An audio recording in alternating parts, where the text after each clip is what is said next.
कहा था कि महिलाओं को कहा था, माताओं बहनों को कहा था कि if you can not resist rape you enjoy it. तो कांग्रेस की मानसिकता, उससे कांग्रेस की मानसिकता का पूरा प्रभाव, और तंदूर कांड करने वाली कांग्रेस इस तरह की बातें करती है तो कुत्सित लगता है। उनकी कुत्सित मानसिकता को कर्नाटक अच्छे से जानता है, और कांग्रेस की कला इतने कम समय में कर्नाटक में खुल जाएगी इसकी इच्छा तो हमें भी नहीं थी। लेकिन कांग्रेस का चुनाव की राजनीति से, देश राजनीति से कांग्रेस का रेस से बाहर हो जाना, ये लोकतंत्र के लिए दुखद है। और दूसरी बात, इंडिया अलायंस का क्या भरोसा, जब आप देखिए कम्युनिस्ट और कांग्रेस एक दूसरे के खिलाफ जूता पैजार कर रहे हैं। एनी राजा राहुल गांधी का बाजा बजा रही है कर्नाटक वहां केरल में, और आकर के यहां मीठी में प्रचार कर रही है। इतनी विसंगति और विद्रोहताओं के बीच, और एक प्रवक्ता कुछ देर पहले कह रहे थे, उन्होंने कहा था कि कांग्रेस बहुत चालू पार्टी है, इसको वोट मत देना। किसी ने उनको चिरकुट कहा था। कभी साइकिल हाथी के साथ रिसाइकिल होना चाहता है, कभी हाथ पकड़ के रिसाइकिल होना चाहता है। जिनका डबल डिजिट नहीं आएगा वो सत्ता परिवर्तन की बात करते। तो इस देश की जनता, प्रबुद्ध जनता सब जानती है, सब देख रही है, सबको महसूस कर रही है। और समाजवाद के नाम पर जो परिवारवाद चल रहा है, और कांग्रेस 5 पीढ़ियों से जो एक परिवार के कब्जे में चल रही है, तो लोकतंत्र क्या, लोक लज्जा के लिए भी ठीक नहीं है। आप मोतीलाल नेहरू, पंडित नेहरू, इंदिरा गांधी, राजीव गांधी, राहुल गांधी, अरे भाई लोकतंत्र भी कोई चीज होती है, लोकतंत्र है कहां? ठीक है, अभी और कमेंट लेते हैं सुनील यादव साहब समाजवादी पार्टी से। सुनील यादव साहब, 51 से 54 सीटें एनडीए के खाते में जा रही है। इंडिया गठबंधन को लीड है 64, 67। ये दक्षिण के राज्यों की बात है, 131 सीटें कुल वहां से, लेकिन ये काफी क्लोज हो गया मामला, क्या कहेंगे? नहीं देखिए, क्योंकि एग्जिट पोल में आप सब लोगों की टीम ने मेहनत की है, तो हम उससे सहमत नहीं हो सकते, लेकिन उसके लिए आपको बधाई। हम केवल एक बात कह रहे हैं, हमने इधर थोड़ा भारतीय जनता पार्टी में बदलाव देखा, क्योंकि हम लोगों को याद है कि जब मोदी जी ने कहा कि मैं चौकीदार, तो पूरी भाजपा ने कहा हम भी चौकीदार। जो मोदी जी कहते थे वो सब कह देते थे, लेकिन जब मोदी जी ने कहा हम बायोलॉजिकल नहीं हैं, तो कम से कम अब की भाजपा के बाकी लोगों ने नहीं कहा। मैं तो बहुत परेशान था कि मोदी जी ने अब बयान दे दिया कि हम अवतारी पुरुष हैं, बायोलॉजिकल नहीं है। पूरी भाजपा कह देगी कि हम बायोलॉजिकल नहीं है। तो मैं केवल ये कह रहा हूं कि भ्रष्टाचार के खिलाफ चुनाव हुआ है, और जो रिपोर्टें आपकी आ रही, क्योंकि हमको मालूम है कि आप लोग जो एग्जिट पोल जाते हैं, लोगों से पूछते हैं, अगर किसी बूथ पर 2000 वोट है, उसमें अगर 10 लोगों से पूछा, 5 लोगों से पूछा, तो वो अनुमान नहीं आ सकता है। और अगर कहीं हमको बढ़त दिख रही तो उसमें हम खुश नहीं हैं। हम इंतजार करेंगे 4 तारीख का, और हमें भरोसा है जनता जितना परेशान हुई है, वो किसान हो, अगड़ा हो, पिछड़ा हो, दलित हो, मुसलमान हो, बहन बेटियां हो, सबने बीजेपी के खिलाफ मतदान किया है, और वो मतदान निकलेगा, आएगा। ओके, अच्छा वोट परसेंटेज का भी जिक्र कर दूं यहां पे क्विकली।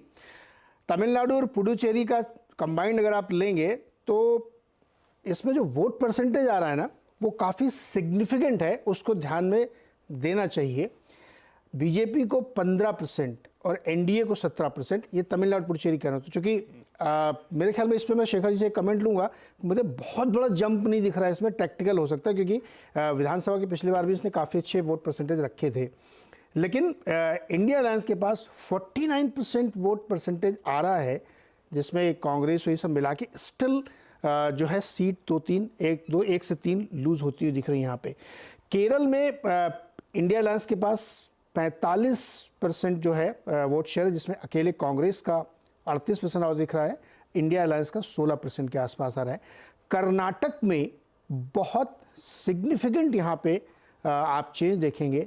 एनडीए को 60% वोट शेयर मिल रहा है, बीजेपी को अकेले 52% मिल रहा है, कांग्रेस को 35% मिल रहा है। कर्नाटक की बात मैं कर रहा हूँ, इसलिए वो आपको सीट में शायद वैसा दिख रहा है। आंध्र प्रदेश में आप जाएंगे तो यहाँ पे चूंकि बीजेपी कोई बहुत बड़ी पार्टी है नहीं यहाँ पे, लेकिन 4% वोट इनके पास, और एनडीए अलायंस यानी चंद्रबाबू नायडू, जननायक सेना और बीजेपी मिला के 61% है। तो अगर इसको मैं विधानसभा में भी, मतलब मेरे पास वो डेटा नहीं है, लेकिन अगर करूँ तो वहाँ पे फिर तो वाईएसआरसीपी का बहुत बुरा हाल होने वाला है। और एनडीए के पास जो है, इंडिया के पास काफ़ी कम इसमें देखने को मिल रहे हैं। तेलंगाना में अगर आप देखें तो यहाँ पे एनडीए के पास 37% और इंडिया अलायंस के पास 34% वोट आ रहे हैं। और आपको एग्जैक्टली सीट में भी वैसा ही दिख रहा है तेलंगाना में कि किस तरीके से बंटवारा होता हुआ यहाँ पे देखने को मिला। तो बहुत सिग्निफिकेंट है। इस पर एक राय ले लेते हैं, बाकी हमारे जो मेहमान जुड़े हुए हैं। सज्जन, मैं आपका कमेंट लूँ उससे पहले मैं एक चीज़ ज़रूर कहना चाहता हूँ। हमेशा लोग, जो अभी थोड़ी देर पहले ही भी कही, सुनील जी ने भी कही कि पोल का सैंपल साइज, मुझे लगता है कि देखिए अब 140 करोड़ जनता के बीच में जाके आप 90 करोड़ लोगों को सैंपल ले नहीं सकते हैं। मैं निजी तौर पे मानता हूँ कि सैंपल बहुत बड़ा होने से आप सच हो जाएंगे, नहीं होता। जितना बड़ा सैंपल उतनी गलती की संभावना आप बनाते हैं अपने लिए।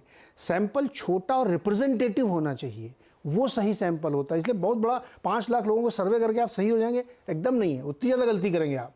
छोटा और रिप्रेजेंटेटिव हो, खैर ये अलग बहस जा रही। सज्जन जी, ये जो हमारे एग्जिट पोल के नंबर दिख रहे हैं इस वक्त, जनता ध्यान से सुन लिए, एग्जैक्ट पोल नहीं है, एग्जिट पोल है। कैसे लग रहे हैं आपको? ये आपके अनुमान से मैच कर रहे हैं, कम ज़्यादा है, क्या है? नहीं, देखिए, सबसे पहली बात जो आपकी सैंपल वाली बात थी वो बिल्कुल सही है। यूएस जैसे कंट्री में भी 800 का सैंपल पूरे देश के लिए एक अच्छा सैंपल माना जाता है, बशर्ते कि जो आपका एन हो, जो नंबर हो, वो रिप्रेजेंटेटिव हो। डेमोग्राफी को आप जिस भी लिहाज से देखें तो नंबर बड़ा होना और छोटा होना मायने नहीं रखता है, अगर आपने उसके साथ जस्टिस किया है कि वो मिरर रिप्रेजेंटेशन हो सोसाइटी के डिवीजन का। पहली बात ये। दूसरी बात, जो आप नंबर दे रहे हैं, हमने कई बार आपको पहले भी बताया और डिस्कस भी किया है, बिल्कुल सहमत हूं। इसमें आंध्र प्रदेश में जो एनडीए का ये है, हम मान के चल रहे थे कि वहां पे 50-50 हो सकता है, थोड़ी बहुत बढ़त लोकसभा में चंद्रबाबू नायडू और पवन कल्याण और इनको बीजेपी के एनडीए को मिल सकती है। लेकिन ओवरऑल देखें तो केरला में त्रिशूर की सीट हो और वो श्योर मानी जा रही है। तिरुवनंतपुरम में बीजेपी बहुत अच्छी स्थिति में जीत सकती है। तमिलनाडु में कहना मुश्किल है, लेकिन कोयम्बटूर और कन्याकुमारी की जो सीट थी उस पे बीजेपी थी फाइट में, जीतेगी हारेगी कहना मुश्किल है, बहुत क्लोज फाइट थी। तेलंगाना की जहां तक बात करिए तो तेलंगाना में निश्चित तौर पे बीआरएस, जो वहां की स्थानीय पार्टी है, क्षेत्रीय पार्टी है, उसकी कीमत पे बीजेपी को काफी लाभ मिल रहा है। ये विधानसभा के समय में भी एक सेंटीमेंट दिखा था कि बीआरएस के बहुत सारे वोटर कह रहे थे कि लोकसभा में हम मोदी को वोट करेंगे, बीजेपी को करेंगे। लेकिन जो कर्नाटका की बात है, इसमें अगर आप ग्राउंड पे जाएं तो सबसे बड़ा शिफ्ट जो आया था, जिन ओबीसी की एक बड़ी तादाद ने कांग्रेस को विधानसभा में किया था, वो लोकसभा में बीजेपी की तरफ शिफ्ट कर चुके थे। लिंगायत फैक्टर जो क्राइसिस विधानसभा में थी वो यूनाइट हो चुका था। और देखिए, इसके कारण पहले से जो भी ग्राउंड में थे वो कह रहे थे कि कर्नाटका में बीजेपी का लॉस नहीं होने वाला है। और जहां तक प्रज्वल रवन्ना की बात है, पहली बात तो ये कि जेडीएस के नेता का कांग्रेस और बीजेपी दोनों से साठगांठ रहा है पास्ट में, तो लोगों को पता है कि इसकी दारोमदार बीजेपी नहीं। और दूसरा, जब तक ये इशू आया तब तक चुनाव उस क्षेत्र में हो चुका था। तो बिल्कुल सहमत हूं, बस मुझे आंध्र प्रदेश से इतनी उम्मीदें नहीं थी। ये पता था कि